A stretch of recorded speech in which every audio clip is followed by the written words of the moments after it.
Good morning students. तो BSc third year की class में आपका स्वागत है। तो आज अपन एक थ्योरम देखेंगे।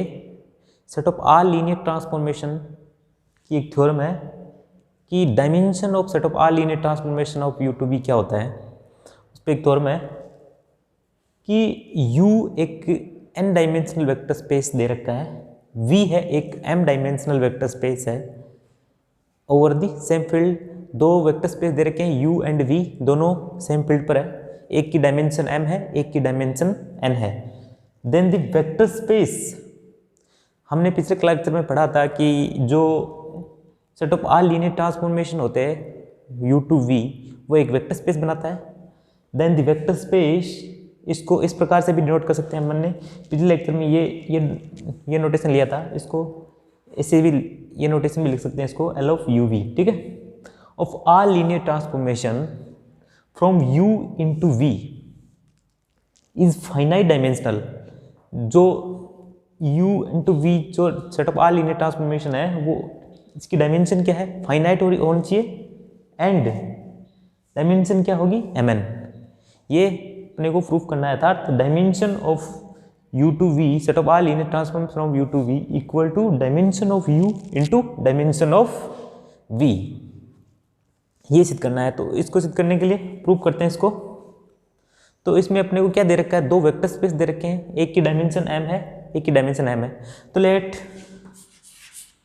क्योंकि वेक्टर स्पेस दे रखे हैं तो इसकी अपने को बेसिस मान लेते हैं, u की बेसिस मान लेते हैं alpha 1, alpha 2, alpha 3, alpha m, alpha n, और v है उसकी बेसिस मान लेते हैं beta 1, beta 2, beta 3, beta m, ठीक है। तो b मान लेते हैं, b इज ए बेसिस है किसकी, वेक्टर स्पेस v की। Alpha 1, alpha 2, alpha 3, alpha n is a basis of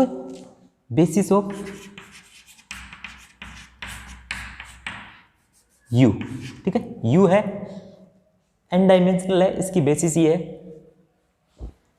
and b dash equal to beta 1, beta 2, beta m basis of, ठीक है। ये क्या है, basis of vector space v।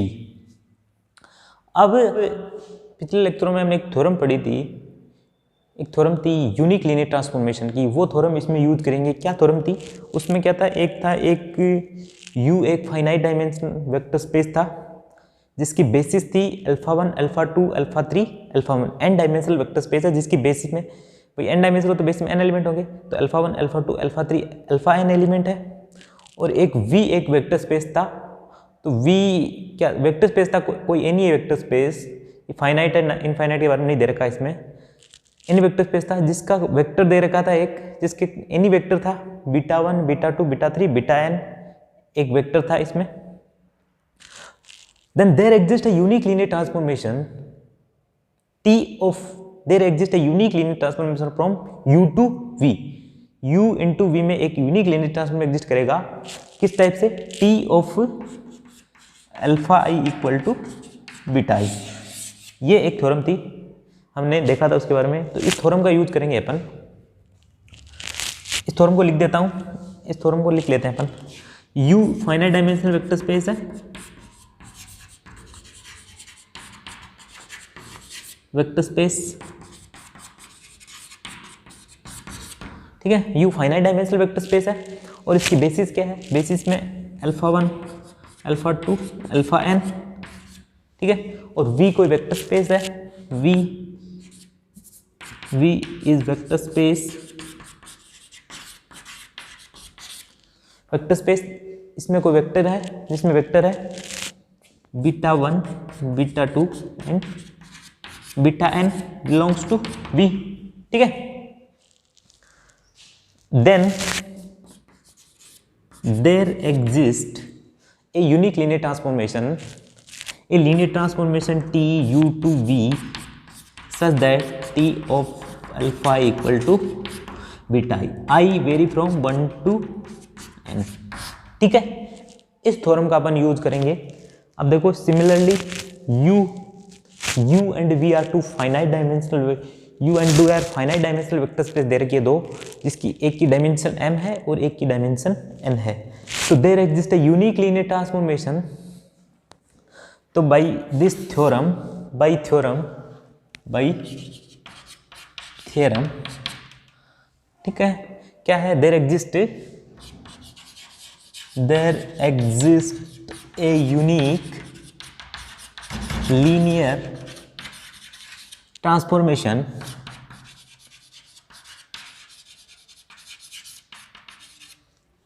T11, एक unique linear transformation लिया मैंने T11, unique linear transformation U into V T11 alpha 1 equal to beta 1। एक linear transformation लिया, क्या लिया हमने, T11 alpha 1 equal to beta 1।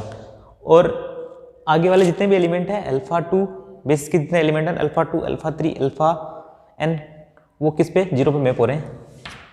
T11 alpha 2 equal to 0, T11 alpha 3 equal to 0, T11 alpha n equal to 0। ठीक है, ये है एक लीनियर ट्रांसफॉर्मेशन लिया जिसमें जो बीटा 1 0, ये बीटा 1 0 ये किसके वेक्टर है, ये v के वेक्टर है, जो v वेक्टर स्पेस है ना उसके वेक्टर है। अब इसको अपन जनरलाइजेशन करेंगे इसका, इस लीनियर ट्रांसफॉर्मेशन का। तो देखो कैसे करते हैं। अब पेयर है ये T11 वाला है, एक पेयर है PQ, ईच पेयर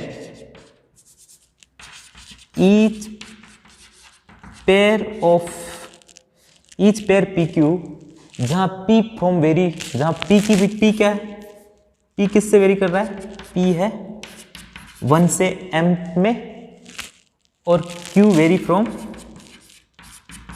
1 से n। एक पेयर है जहां P वेरी फ्रॉम 1 से m, Q वेरी फ्रॉम 1 से n। तो ईच पेयर में जो लीनियर ट्रांसफॉर्मेशन होगा वो ईच पेयर में क्या होगा, एक यूनिक लीनियर ट्रांसफॉर्मेशन एग्जिस्ट करेगा। There exist unique linear transformation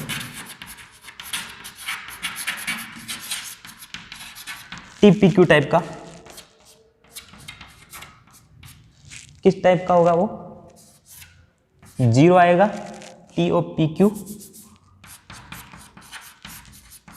alpha i 0 आएगा, where i is not equal to Q, और बीटा P आएगा i इक्वल टू Q। ये लीनियर ट्रांसफॉर्मेशन होगा, क्या आएगा, TPQ अल्फा इक्वल टू 0 आएगा जब i not equal to Q, क्योंकि हर पेयर में ये था 1 1 के लिए लिया था मैंने। अब 1 1 हर पेयर के लिए एक लीनियर ट्रांसफॉर्मेशन एग्जिस्ट करेगा, उसका जनरलाइज ले लिया हमने, TPQ अल्फा इक्वल टू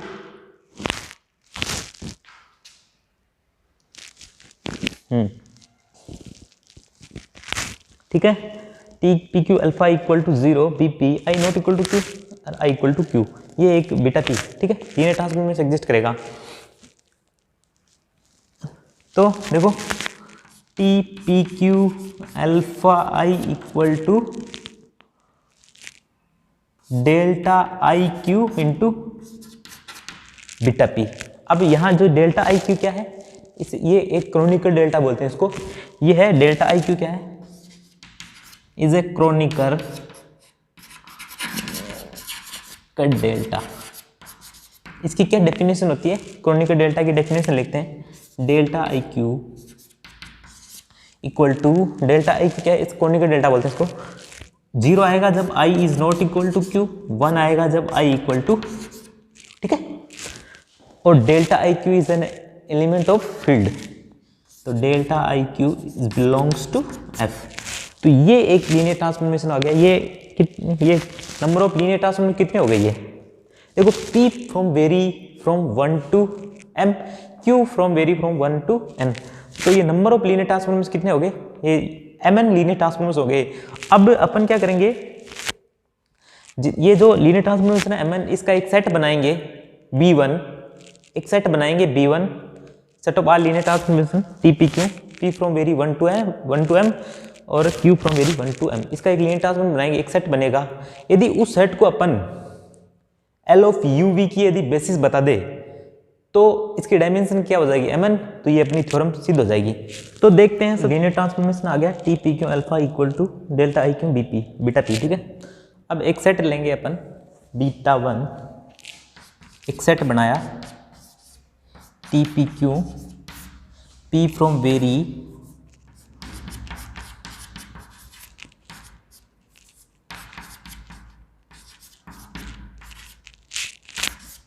क्या है, ये सेट है लीनियर ट्रांसफॉर्मेशन का सेट है, सेट ऑफ लीनियर ट्रांसफॉर्मेशन।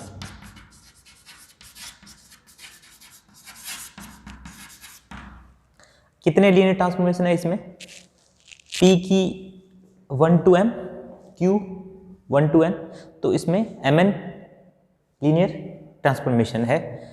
तो यदि इसको मैं बेसिस बना दूं set of all linear transformation U to V, तो इसकी डायमेंशन क्या हो जाएगी, mn, तो ये थ्योरम सिद्ध हो जाएगी। तो किसी भी सेट को बेसिस बनाने के लिए दो चीज़ें हैं, एक तो ये पूरे वेक्टर स्पेस को जनरेट करना चाहिए और ये लीनियरली इंडिपेंडेंट होना चाहिए। तो सबसे पहले फर्स्ट है वेक्टर स्पेस को जनरेट की, वो देख लेते हैं।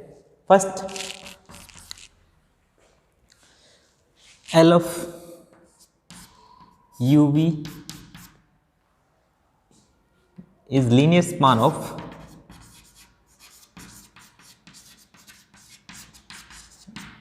ठीक है, ये L ऑफ UV इसके एलिमेंट के लीनियर कॉम्बिनेशन के रूप में लिखा जाता है। इसका हर एलिमेंट इसके TPQ के बेस एलिमेंट्स के लीनियर कॉम्बिनेशन के रूप में लिखा जा सकता है, ये सिद्ध करना है अपने को।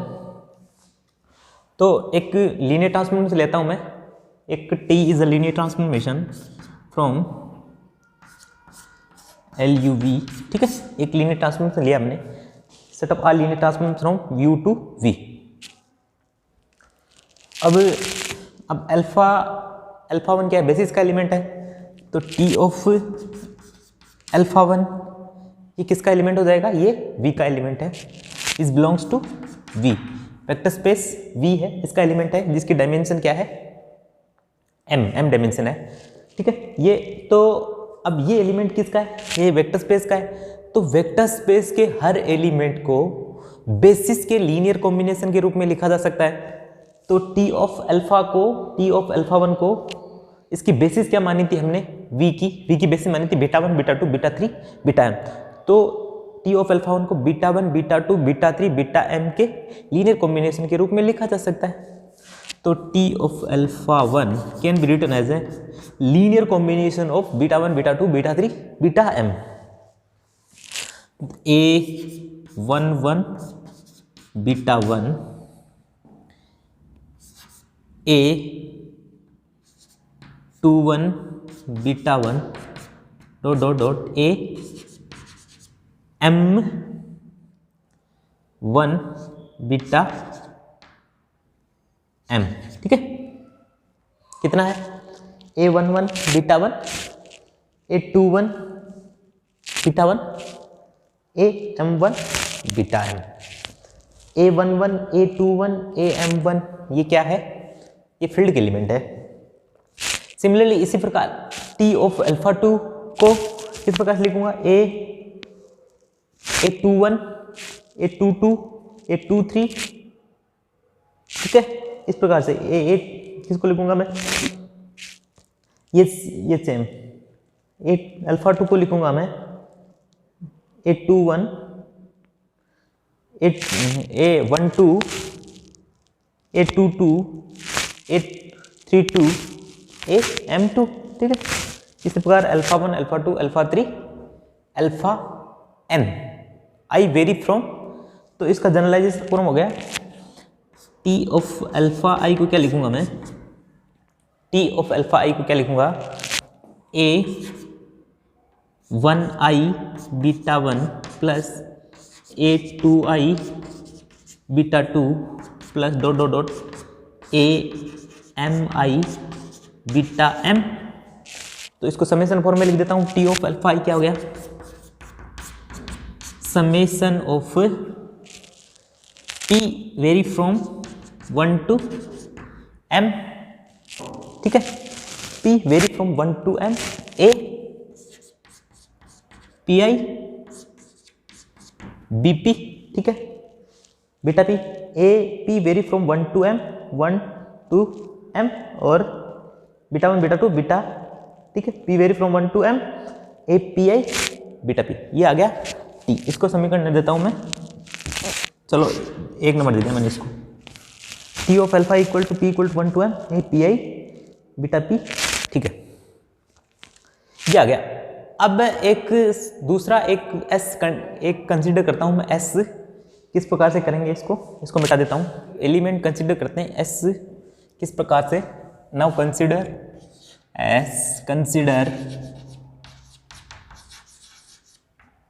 S equal to summation of P equal to 1 to m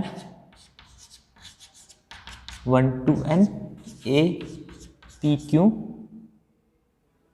ठीक है, ए पी क्यू टी, ठीक, T P Q. P Q क्या है, फील्ड के एलिमेंट है, और टी पी क्यू है लीनियर ट्रांसफॉर्मेशन है। अब ये एलिमेंट यदि टी के बराबर हो जाए, ये एलिमेंट यदि टी के बराबर हो जाए तो टी क्या, टी कोई एलिमेंट था लीनियर ट्रांसफॉर्मेशन को, तो हर एलिमेंट को किसके, टी पी के लीनियर कॉम्बिनेशन के रूप में लिखा जा सकता है। यदि एस इक्वल टू टी हो जाए, टी किसका एलिमेंट था, टी एलिमेंट था इका set of all linear transformation from U to V. S equal to T हो जाए, अब टी क्या है, T is a linear combination of elements of linear transformation, ये वाला। तो एस इक्वल टू टी हो जाए तो हर एलिमेंट कोई भी एलिमेंट होगा उसको टीपी के लीनियर कॉम्बिनेशन के रूप में लिखा जा सकता है, ये सिद्ध हो जाएगा। तो एस ये क्या हो जाएगा, ये बीटा 1 क्या हो गया, L of you is a linear span of beta 1, ठीक है, ये बीटा 1 इसके स्पेनिंग सेट में चला जाएगा इसके पूरे, तो बीटा 1 क्या हो जाएगा, इस हर वेक्टर को स्पेन कर देगा वो, ठीक, ये सिद्ध हो जाएगा। तो इसको सिद्ध करने के लिए क्या करना है, देखते हैं, इसको सिद्ध करते हैं अपन।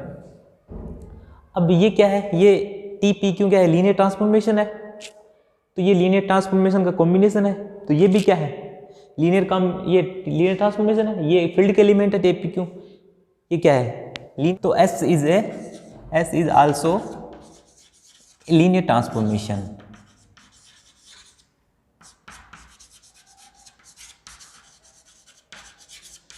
एस लीनियर ट्रांसफॉर्मेशन होता तो एस बिलोंग्स टू, ठीक है, S belongs to U V, ठीक है, S U set of all linear transformation में सब लीनियर ट्रांसफॉर्मेशन आते हैं, तो एस बिलोंग्स टू, ठीक है, यू वी। अब एस इक्वल टू टी सिद्ध करना है अपने को, तो S of alpha i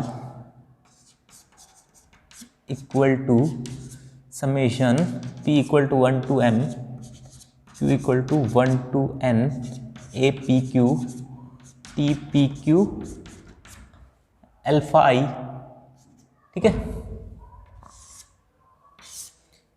equal to, ये क्या है, p equal to 1 to m q equal to 1 to n A P Q T P Q alpha i. अब इसको सोल्व कर देते हैं, तो ये आ जाएगा summation p equal to 1 to m q equal to 1 to n A P Q T P Q alpha i. अब T P Q alpha i क्या था, हमने एक लीनियर ट्रांसफॉर्मेशन माना था, T P Q alpha i वो क्या था, T P Q alpha i था delta I Q B p beta P, ये था, जहां डेल्टा आई क्यू है क्रोनेकर डेल्टा है, तो T P Q alpha I की जगह ये लिख देता हूं delta I Q B P, तो ये आ जाएगा summation p equal to 1 to m 1 to n a p q delta I Q beta P, ठीक है, ये आ गया। अब इस समेशन को अपन क्यू के लिए सोल्व करेंगे। इस समेशन को जब क्यू के लिए सोल्व करेंगे तो देखो क्यू के लिए सोल्व करो आप इसको, p equal to 1 to m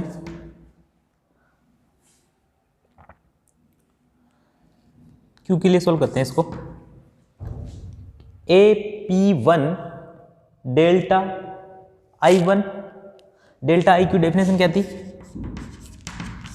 0 आएगा, 0 आएगा जब i is not equal to Q, 1 आएगा जब i इक्वल टू क्यू। तो 1 कब आएगा, जब q और i दोनों बराबर आएंगे। इसमें देखो 1 कब आएगा, जब q और i दोनों बराबर आएंगे। बस 1 तभी आएगा जब q और y बराबर आएंगे, और सब में क्या आएगा, ये 0 आएगा। तो ये आएगा ए पी आई, ये देखो q ए पी आई और बी पी आ जाएगा ये, क्योंकि और तो सब 0 आ जाएंगे ना, केवल q इक्वल टू आई होगा। जब q इक्वल टू आई आएगा तो ये 1 आएगा, तो एक टर्म ही रहेगा इसमें और सब 0 हो जाएंगे।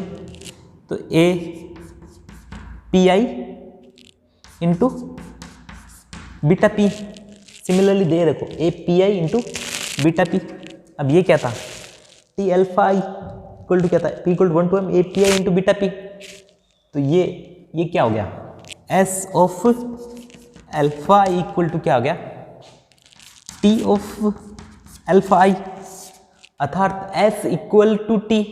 अब एस इक्वल टू टी है, टी क्या है, टी तो लीनियर, ये टी क्या है, A P Q plus T P Q type का है, यानी जो लीनियर ट्रांसफॉर्मेशन है उसके बेसिक लीनियर ट्रांसफॉर्मेशन के एलिमेंट्स है, उसको उसके साथ ये फील्ड के एलिमेंट का गुणा है, इधर लीनियर कॉम्बिनेशन है। किसके एलिमेंट्स का लीनियर कॉम्बिनेशन है, ये S set of all linear transformation. तो टी कोई एलिमेंट था, तो कोई एलिमेंट को हमने set of all linear transformation के एलिमेंट्स के लीनियर कॉम्बिनेशन के रूप में लिख दिया। तो ये क्या हो गया, ये बीटा वन क्या आ गया, ये बीटा वन इसको क्या स्पेन करता है, इसको एल ऑफ यू आई को। तो बीटा वन इज ए, तो क्या आ गया अपने पास, L of E is a linear span of beta one. तो L of is a linear span of beta one, तो इसके स्पेनिंग से करता है, तो ये हमारा सिद्ध हो गया L of is a linear span of beta one. तो L of U V is linear span of B1, ठीक है, B1, ये B1 है, बीटा वन नहीं है। अब अपने को ये इस सेट को क्या सिद्ध करना है, हमने लीनियर स्पान तो सिद्ध कर दिया, ये पूरे वेक्टर स्पेस को जनरेट करता है, ये तो देख लिया हमने, एल ऑफ यू वी को पूरे वेक्टर स्पेस को जनरेट करता है ये। अब ये लीनियरली इंडिपेंडेंट भी है, ये देखना है, तो देखते हैं, इसको मिटा देता हूँ मैं। देखो इस सेट को क्या सिद्ध करना है अपने को, इसको B1 को लीनियरली इंडिपेंडेंट सिद्ध करना, सेकंड है B1 को Li सिद्ध करना है। तो कोई भी सेट को लीनियरली इंडिपेंडेंट सिद्ध करने के लिए अपने को, जैसे V1 V2 V3 Vn n vector है, तो इसको लीनियरली इंडिपेंडेंट सिद्ध करें तो स्केलर्स लेंगे, alpha 1 alpha 2 alpha 3 alpha n, alpha 1 V1 alpha 2 V2 alpha 3 V3 alpha n Vn equal to 0, all alpha ही 0 आ जाएंगे तो लीनियरली इंडिपेंडेंट हो जाएगा। उसी तरह से देखते हैं, स्केलर्स लिया मैंने ए पी क्यू नहीं B P Q is belongs to, scalars लिए मैंने, फील्ड से एलिमेंट लिए, B P Q belongs to F, summation I equal T equal to 1 to m Q equal to 1 to n, ठीक है, B P Q T P Q equal to 0, 0 cap is a zero transformation of set of all linear transformation from u to v, 0 vector in L of U V, ठीक है। अब operate करते हैं alpha ई से, तो समय i equal to 1 to t equal to 1 to m q equal to 1 to n b p q t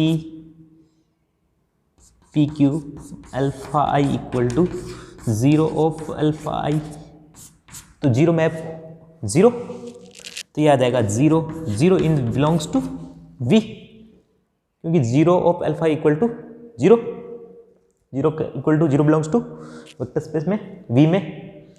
ठीक है, अब ये देखते हैं आगे। तो आगे आ गया summation p equal to 1 to n m q equal to 1 to n b p q। अब देखो T P Q alpha i जो लीनियर ट्रांसफॉर्मेशन था वो क्या था, T P Q alpha i equal to था डेल्टा आई क्यू इंटू बीटा पी। इसको यहाँ पुट कर देते हैं, delta I q into beta P equal to zero. अब यहाँ आई ये क्रोनिकल डेल्टा है, इसको इसकी डेफिनेशन क्या थी, delta I Q equal to 0 1 I is not equal to Q, I is Q. अब इसको अपन किसके लिए सोल्व करते हैं, इसको अपन क्यू के लिए सोल्व करते हैं। तो देखो p equal to 1 to m, जब q के लिए सोल्व करेंगे इसको, तो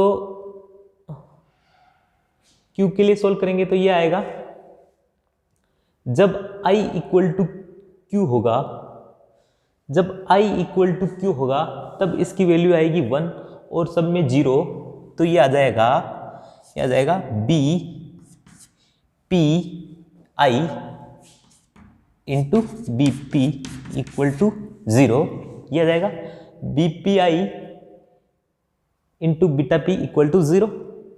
अब इसको समेशन खोल लेते हैं अपन। तो ये इसका क्या मतलब है, p vary from 1 to m, तो ये है b 1 i b 1 i beta 1 plus b 2 i beta 2 dot dot dot b b m i beta p equal to 0।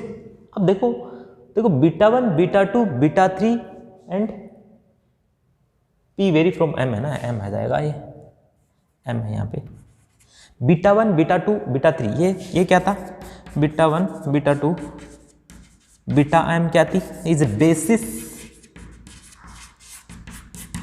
v, vector space की क्या थी, ये बेसिस थी। इसलिए ये बेसिस तो क्या होती है, लीनियरली इंडिपेंडेंट।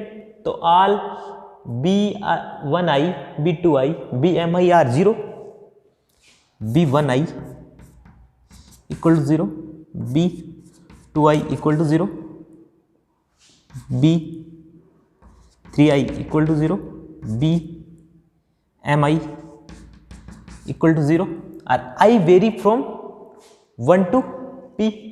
i की वैल्यू कहाँ से है,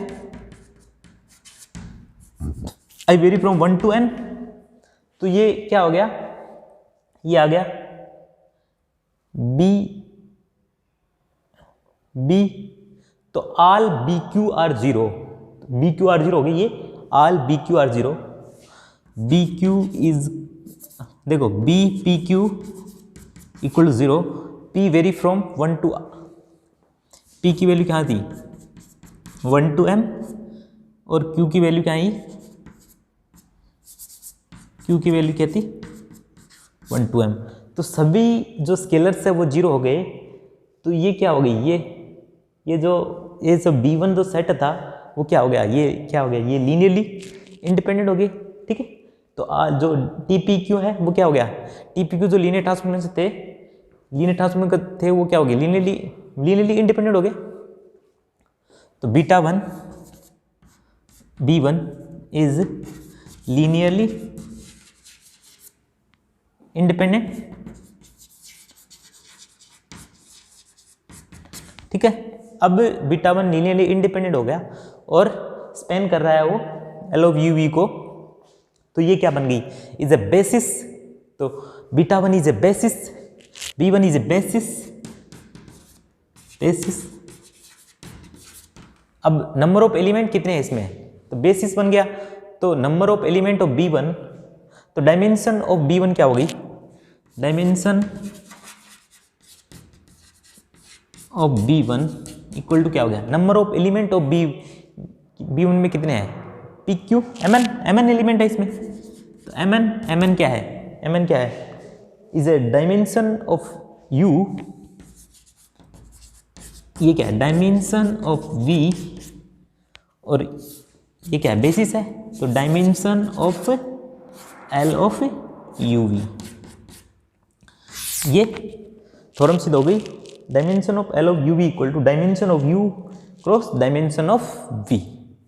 थैंक यू।